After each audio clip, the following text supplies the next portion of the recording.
Keep yourself in the loop of everything football. Listen to Alex and Jeremiah on the Golden State Media Concepts Football Podcast. Hello there, I'm Jeremiah. I am Alex, always and forever here. Dedicated to college and NFL football. The latest football news on and off the field. NFL draft trade rumors. We've got you covered from the NFL, Big Ten, SEC, Big 12, Pac-12, ACC, and everything else in between. Listen to the Golden State Media Concepts Football Podcast.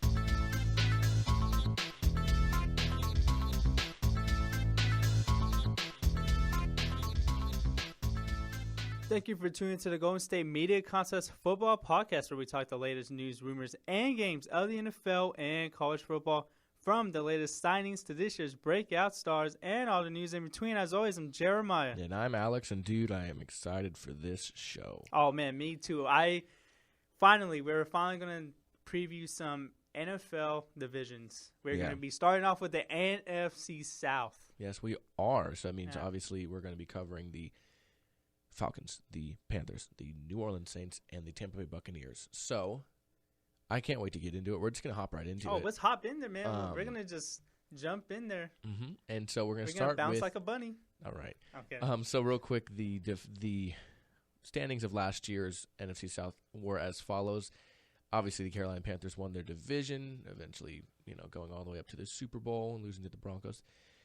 Atlanta Falcons came in second, 8-8.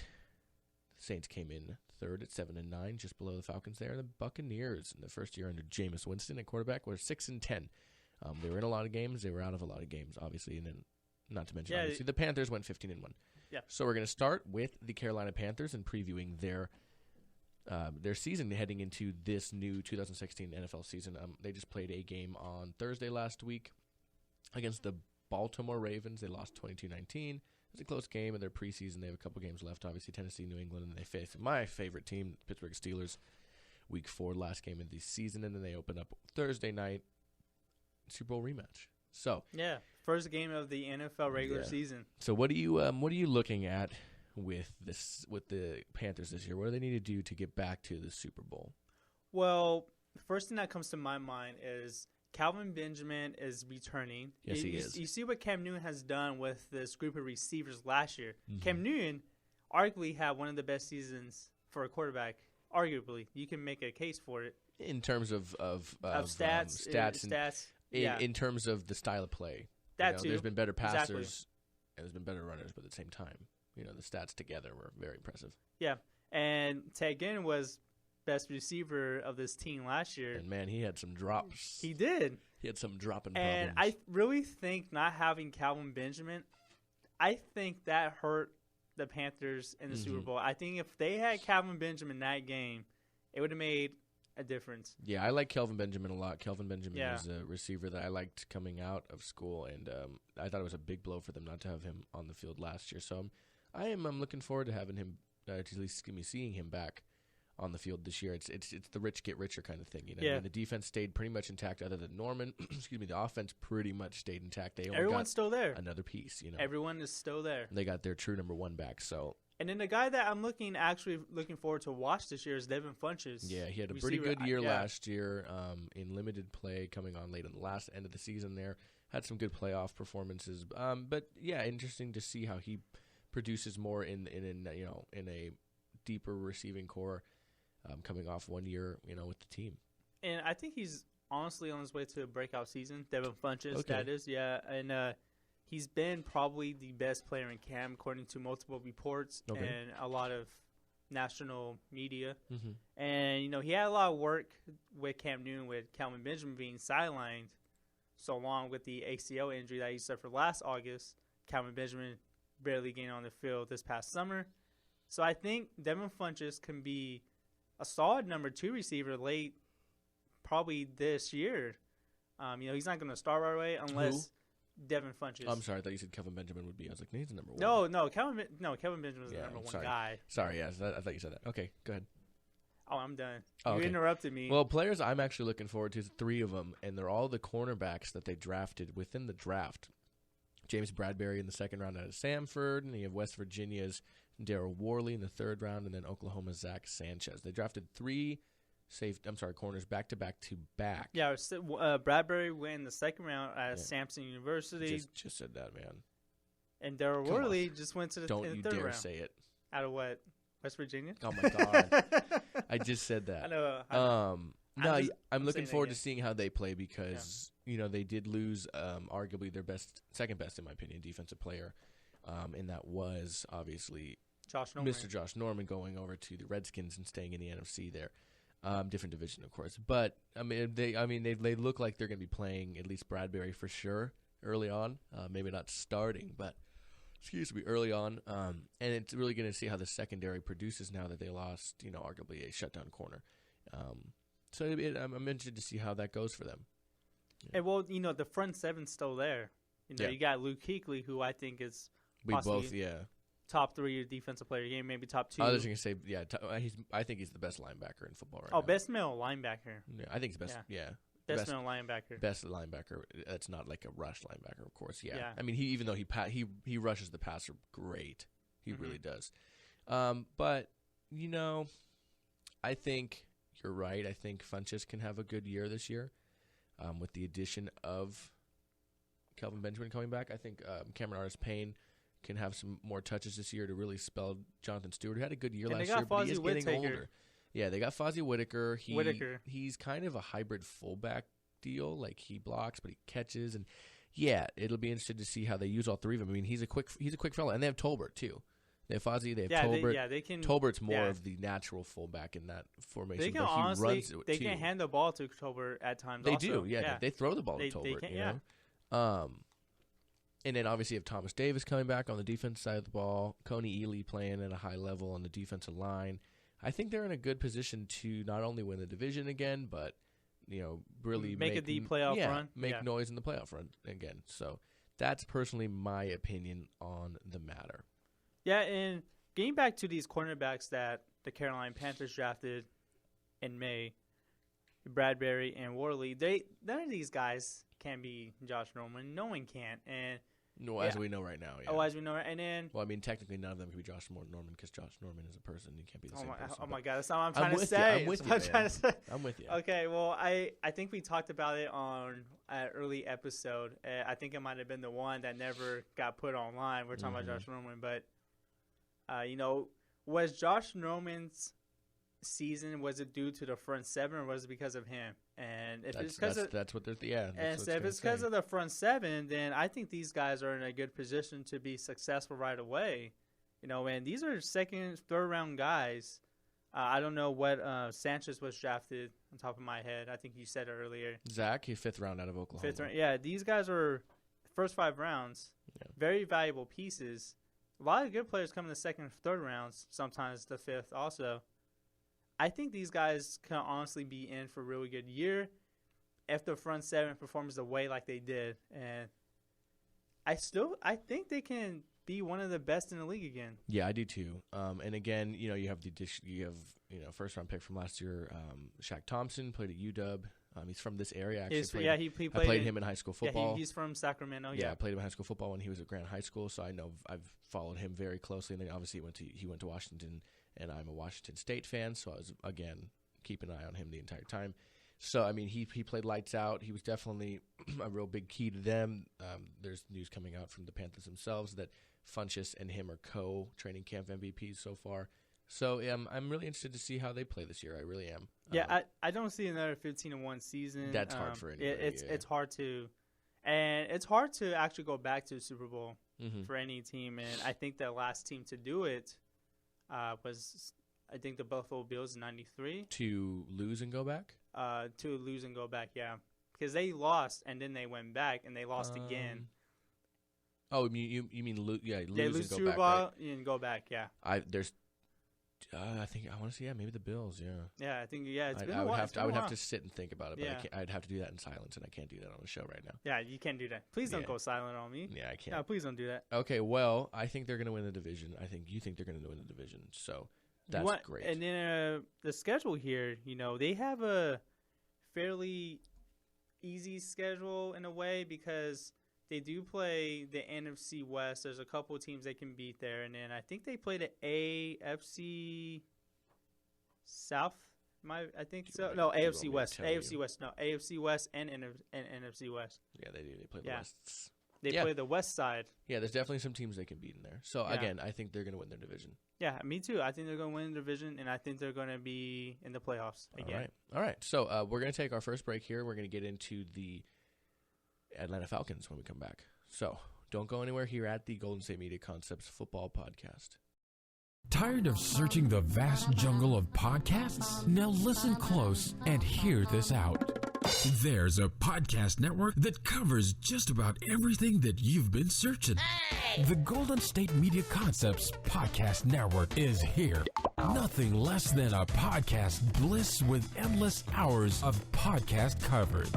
From news, sports, music, fashion, cooking, entertainment, fantasy, football, and so much more. So stop lurking around and go straight out to the Golden State Media Concepts Podcast Network. Guaranteed to fill that podcast itch. Whatever it may be. Visit us at www.gsmcpodcast.com. Follow us on Facebook and Twitter, and download us on iTunes, SoundCloud, and Google Play.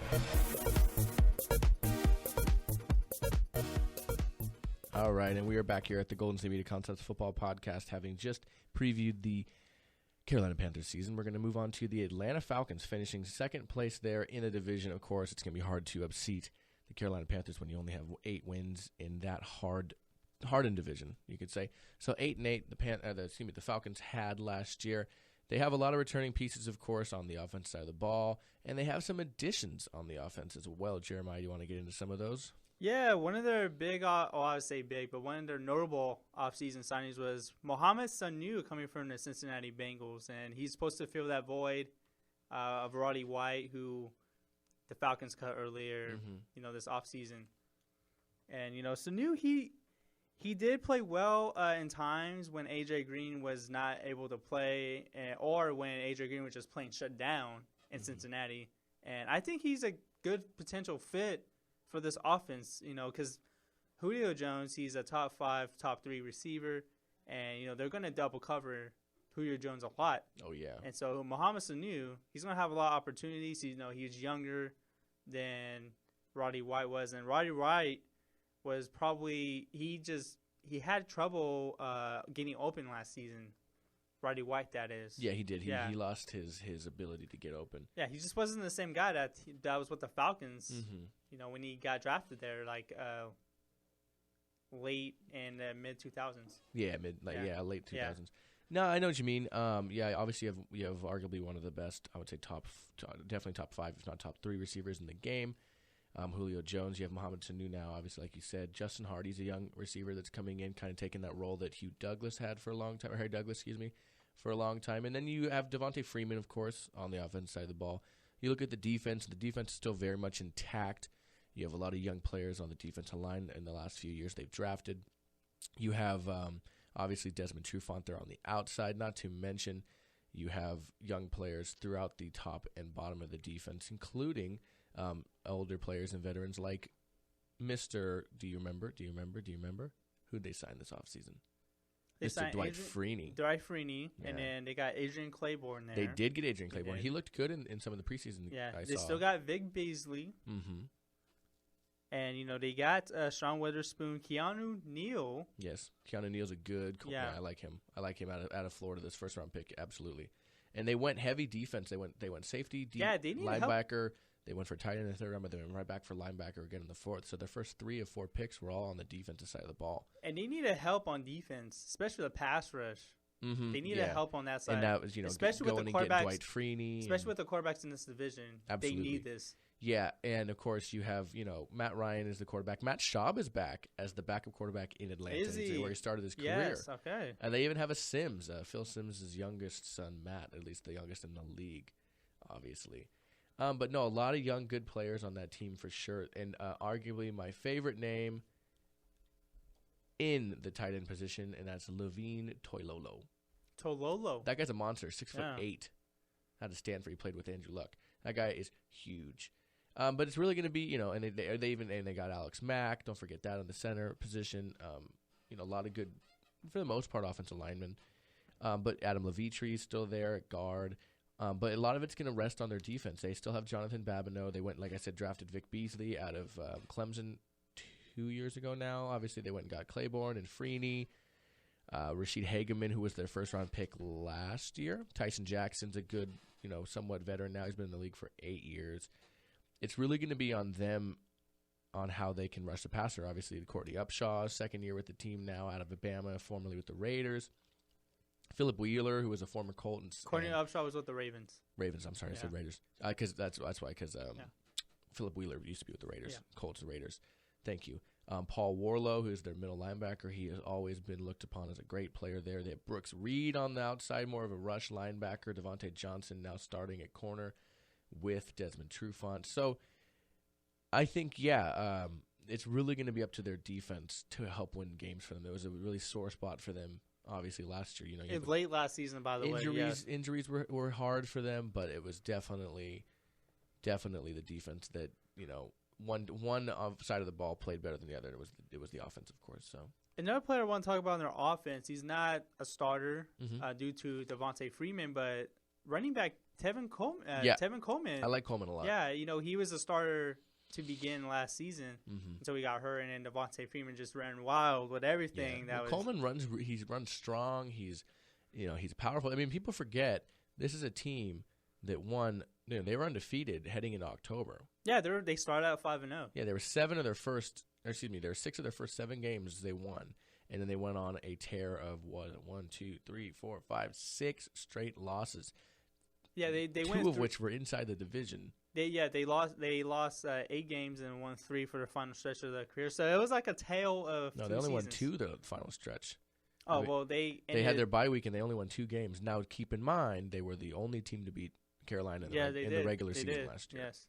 So I mean you have that to look at, but they lost. Close games for the most part. I mean they won some close games to start the year. Not to mention their overtime win against Washington there at home, 25-19 in overtime. But they lost to Tampa Bay 23-20 in overtime. They lost 17-16 to the Niners, 24-21.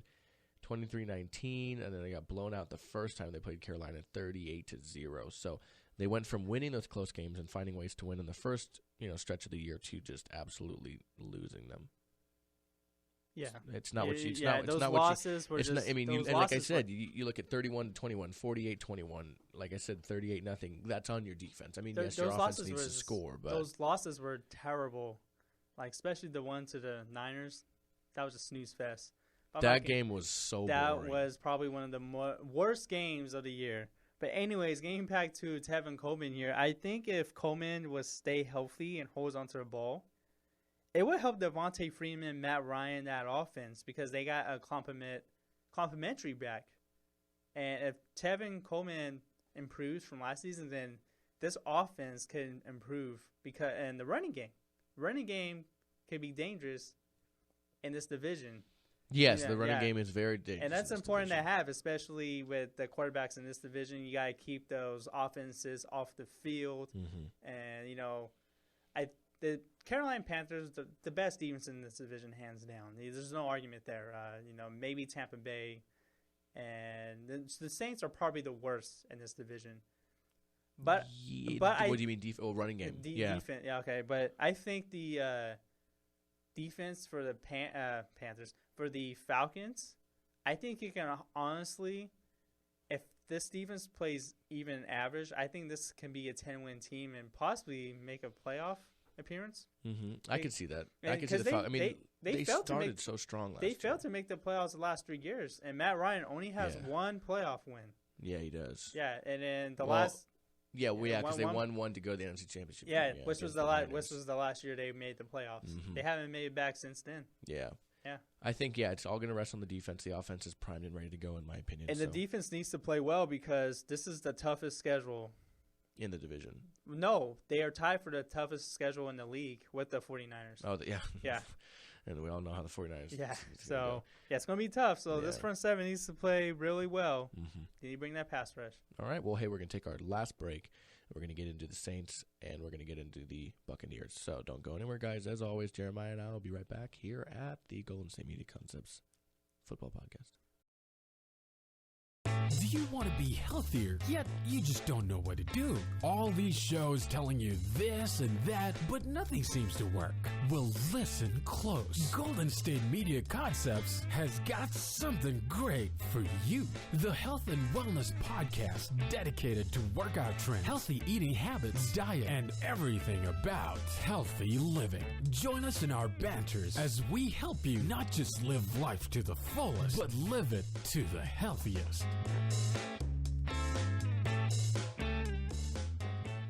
Welcome back to the Golden State Media Concepts Football Podcast, and now we're going to get going talking about the New Orleans Saints. Yes, we are. Yes. New Orleans Saints finished last year a little bit of a finished down year. Third in division, 7-9. 7-9. So 4-4 at home, 3-5 on the road. Not many games. They were really, they had some impressive games, but again, the defense was abysmal in New Orleans. It's something it's been abysmal for the past couple of years. They've really need to shore up the secondary. The linebackers haven't been amazing. Because I know they drafted some players to beef up that secondary. They even brought a couple players in, and it just hasn't helped. Yeah, they lost their first 3 games, 2 of which were inside of the division against Tampa and Carolina in week 2 and 3. And they went on a tear run, winning 4 of 5 there after winning their first 3, and then they went just, you could never really get a good idea of them. They lost 3, they won 4 of 5, and then they lost, win, lose, and then they ended the year on 2 wins actually. But it's you couldn't quite get an idea of how they were going to play. One game they would come out and they would lose 39-17 to the Falcons, right? And then they would have that game 52-49 against the Giants. Which was probably one of the best games of last season. Yeah. That was a fun game to watch. That was a really fun game to watch. But you couldn't get an idea of this team. It made no sense to me. And then obviously they drafted Sheldon Rankins to shore up the middle of that defensive line, and he got hurt, and he's likely out for up to 6 weeks. So 6 to 8 weeks. 6 to 8 is a blow to that Von defense. Bell got drafted too in the second round, but that's a blow to the defense for sure. They brought in Mike Thomas as a big receiver from Ohio State in the second round as well with Von Bell, both from Ohio State, back-to-back Ohio State picks to help both sides of the ball. But, do you really see this defense getting any better this year? No, this was probably the worst defense last season. I think they finished 31st in total when scoring defense. Yeah, points against, they finished 32nd. Yeah, it was just, man, this offense is fun to watch at times, but it depends on how Drew Brees plays. Like, Drew Brees has to be, on fire every game for this team to be successful. Well, I feel like he leads the league in passing every year. He did it again this past year. He did it the year before that, tied with Ben Roethlisberger. It's like he does it every year. You know what I mean? It's insane. Yeah, and then so he's not the issue. No, he's not the issue. Yeah, it's just having the pieces around him that is. No, yeah, they finished tied. They finished in first place for passing yards per game. Yeah, and that's because of Drew Brees. And they finished 8th for points for. It's the defense. It's 32nd, the worst in the league for how many points are averaged against them per game. You know what I mean? They brought in a DB in a day. They brought in Sam Acho at linebacker. I don't know how to say the dude's name they brought in for safety. It's like a dual Kidus. Yeah, Kidus. Let me try to say. You know how I am. Yeah, Abdul Kidus, I think. Abdul. Yeah, got that part. Kidus. Oh my God, you said exactly. Okay. So what position does he play? He's a safety. He's a safety. Yeah, he's played with the Lions, and they brought him in this year to help the secondary again. That was an issue for them. Same thing with Sam Acho from the Bears. They brought him in. He's a linebacker. They're trying to help this defense out the best they can. They brought in Jaleel Addae, but he is already on the Chargers, so that didn't last long for them. Yeah, and then Jarius Byrd and Kenny Vaccaro, they just got absolutely burnt last year. They got burnt. And I want to go back to Drew Brees here. He turns 38, and, in his first deal with the Saints, which was a 6-year, $60 million deal, the one he signed after he was with the San Diego Chargers in 2005, Drew Brees led the Saints to 4 winning seasons. 4 playoff appearances, 1 Super Bowl win, and only 1 losing season. He had a 62-34 record. Ever since he had that 5-year, $100 million deal in 2012, the Saints are 32-32, and they only have 1 winning season, 1-1 in the playoffs, and 3 losing seasons. So, I don't know. Do you think the Drew Brees' contract, do you think that is why they haven't been able to bring all these players in? 100%. Yeah, they don't have the money to spread around. They don't. They spent so much money on Drew Brees, it kind of hurt the team in a way because they couldn't afford to bring pieces to help Drew Brees. Mm-hmm.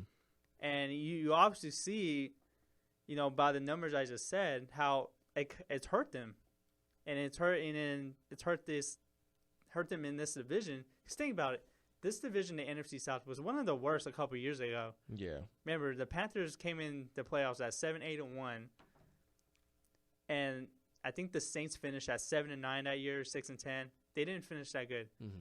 So the Saints, they just haven't been able to bring anybody to help Drew Brees after they gave him that big contract back in the day. Yeah, the money just wasn't there. It's not there for him. So, I mean, that remains to be seen. That's the problem sometimes with the big contracts given out like that. Do you think this team can win 10 games? I think if the defense plays average, I think they can win 10 games. I think it's really going to be the defense that needs to. But because we know what Drew Brees can do.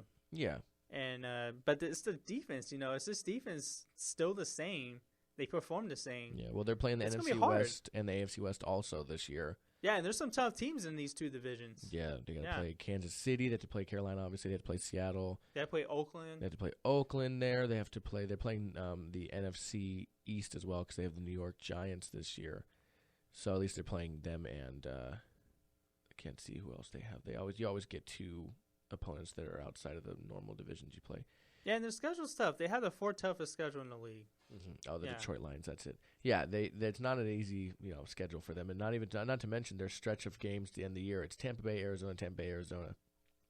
Yeah, that's pretty away, tough. Away, home, away. So, yeah, they got three division games the last 4 games. That's pretty hard. One of these is wrong though. Oh no, there it is. Okay, so it's Tampa Bay, Arizona, Tampa Bay, Atlanta. Excuse me. So I was gonna say. Yeah, they're actually the last team to play at the Georgia Dome. Yeah. So that's cool for them, I guess. Yeah. They're very into that. But we'll see if they're the last team to win other than Atlanta in the Georgia Dome. But we got to move on. We got to talk about one last team, and that's the Buccaneers. Tampa Bay Buccaneers obviously finished in last place, as we mentioned earlier. They did finish 6-10 in Jameis Winston's first year.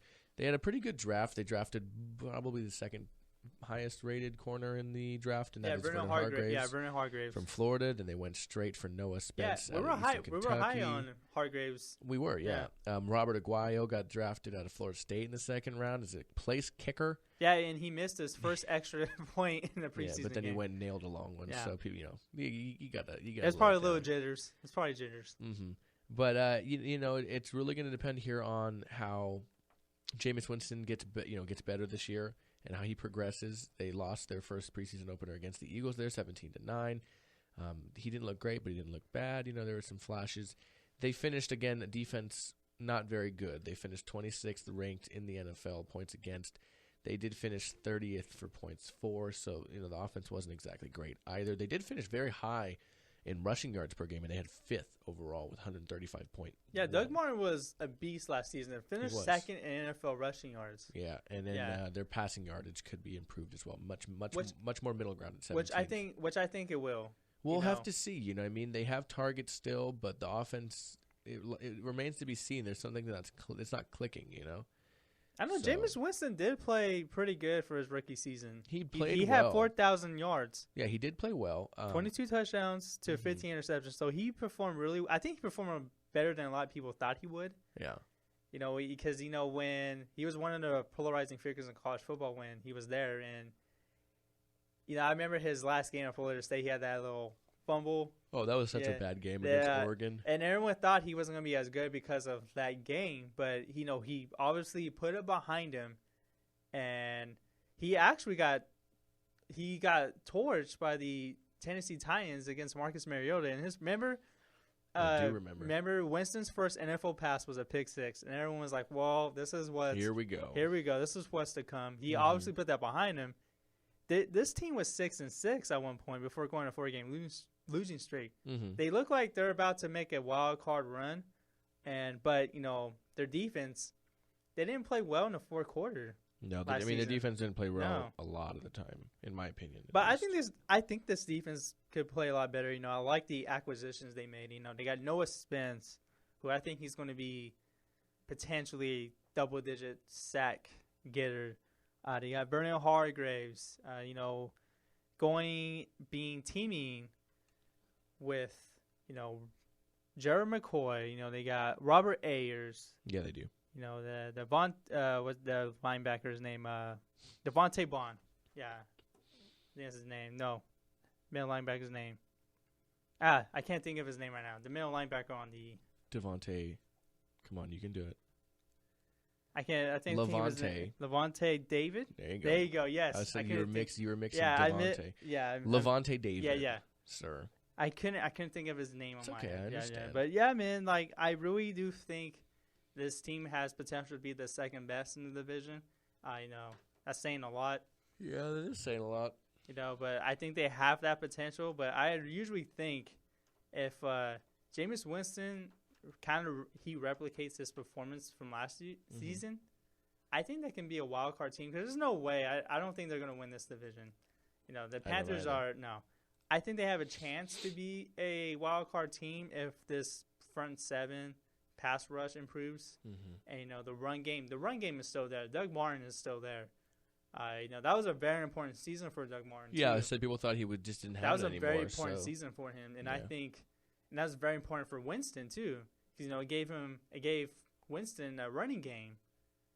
The pressure, it kind of took the pressure off of him. Yeah, I got you. Yeah, a good running game helps. But I think this is a potential wild card team. Potential, but you know what?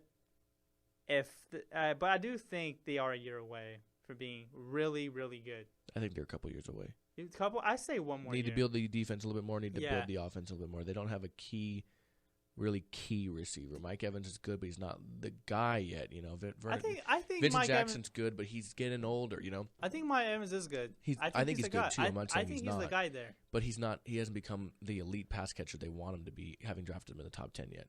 Is what I'm saying. Well, he's only been for 2 years. Julio Jones has lights out his rookie year. Yeah. When you draft a guy that high. Not everyone can be like that in the rookie. Well, Mike Evans, he was in the top 10, top 15 pick. Top 10. Top 10. Yep. Yeah. Well, he's still young. He's only been 2 years. Remember, he got hurt his rookie year too a little bit, and then Vincent Jackson, he has trouble staying on the field ever since he came to Tampa Bay. Yes. Yeah. He's has injury problems, and then Austin Seferian-Jenkins isn't even starting currently. So. Yeah, the tight end. Yeah. Okay, but anyways, what do you see the Tampa Bay Buccaneers finishing? Do you see them finishing last again? Maybe not last, because this division is always so hard to decide. But I think they have. I say 7 wins. I say 7 wins. Probably finish second or third. Okay. Yeah. That's gonna be hard for them to get a wild card spot at 7 wins. Then, man. I say they could potentially. Okay. I say they have potentially get there. I didn't say they were going to get there. I'm just saying. But I think if this front seven doesn't improve, they can potentially get a wild card spot. But I do think they are 1 year away. You think they're 2 years there? 2 years away. At least. Yeah. I think they're 1 year away. I think Jameis Winston needs to get more seasoning in him. Okay. Yeah. I still think they're a little ways away, but it remains to be seen. I'm just excited for the season to start, man. Yeah, me too. All right, well, that does it for our first of the conference previews, of at least division previews. Next, we're going to do the AFC South. We're going to keep it like that, NFC West, AFC West, NFC North, AFC North. So we're going to do the AFC South next. It's going to be pretty rad. I'm pretty excited. Are you excited? Oh, I'm really excited. How excited? Oh, I'm really excited. Oh, that was a weird I'm so excited. I just can't have it. No. Okay, well, as always, you know that the AFC South consists of the Houston Texans, the Indianapolis Colts, the Jacksonville Jaguars, and the Tennessee Titans. So we'll talk about the second-round pick of the Jameis Winston draft. Right behind him, Marcus Mariota. Yeah. And his team. We'll talk about, obviously, the now Osweiler-led Houston Texans, the Andrew Luck returning Colts, and a team that could be reckoned with. The Jacksonville Jaguars. Yes, one of the teams I'm looking forward to watch this season. Yes. Yeah, I love it, man. I'm so excited. Okay, so we're going to get out of here. But as always, you can find us on iTunes, SoundCloud, Stitcher, Google Play at the GSMC Football Podcast, as well as YouTube. You can find us at the GSMC Football Podcast. You can go on Twitter and Instagram at GSMC_football to find us there, as well as Facebook. And then you can find us, as always, on our website 24 hours a day, 7 days a week at gsmcpodcast.com. Anything else you'd like to say? No, man, you covered every little bit of it. Yeah. Oh, the Twitter. You can follow us on said Twitter, You dog. said Twitter? I said Instagram and Twitter. You said Facebook? Yep. Okay, I think we're done. We got another episode to do, man. Too quick. You're too quick, man. Too quick for you, man. Yeah. All right, well, hey, as always, I'm Alex. And I'm Jeremiah. And we will see you guys on our next episode.